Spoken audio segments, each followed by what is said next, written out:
So let's understand the pathophysiology of celiac disease or gluten sensitive enteropathy. Okay, so first let's understand what happens in a normal human who doesn't have celiac disease. He will have gluten. Gluten has this peptide known as alpha gliadin. Okay, and your intestine has this enzyme known as tissue transglutaminase, which reacts with this alpha gliadin. It modifies it a little bit, and this alpha gliadin becomes deamidated gliadin. Okay, so now all of this occurs in normal individuals as well, but in susceptible individuals, their immunity wrongly reacts to this substance. Okay, and because of that wrongly placed immune reaction, uh, when this is exposed to CD4 positive T cells, these release cytokines, and that is how there is cellular damage. So now you have to understand this point. Okay, celiac disease has very strong association with HLA-DQ2 and DQ8 polymorphism. So initially these words used to just sound like jargon to me. Okay, but I'll just break it down for you. So what are HLA molecules? Imagine HLA molecules like display boards on the antigen presenting cells. Okay, so when the APC encounters a pathogen or any external trigger, it presents that pathogen via the HLA molecules to the T cells or the immune cells. Okay, so these particular display boards, they are very good at holding gluten peptides, and they show them very strongly to the immune cells.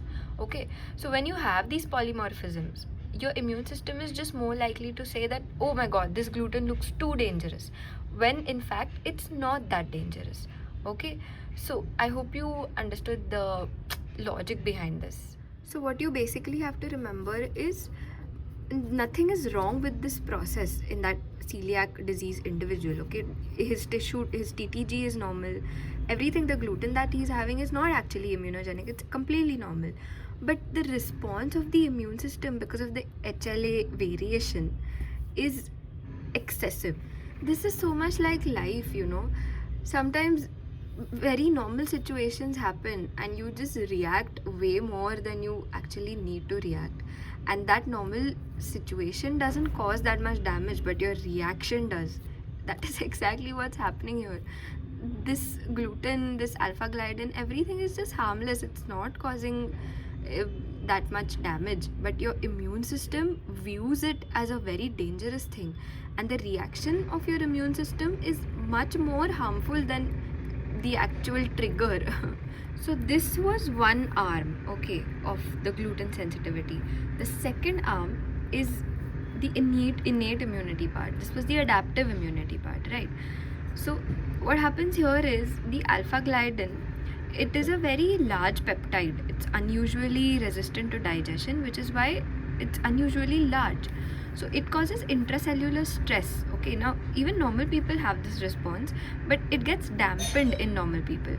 But in celiac disease patients, what happens is these intestinal epithelial cells, they release IL-15. IL-15 is a marker of cellular stress.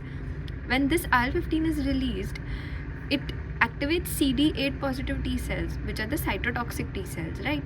They cause cellular damage, and this cellular damage makes the cell more leaky in ways, and that makes way for more gliadin. So like these are the two arms of how gluten sensitivity is causing damage to the epithelial cells. Okay.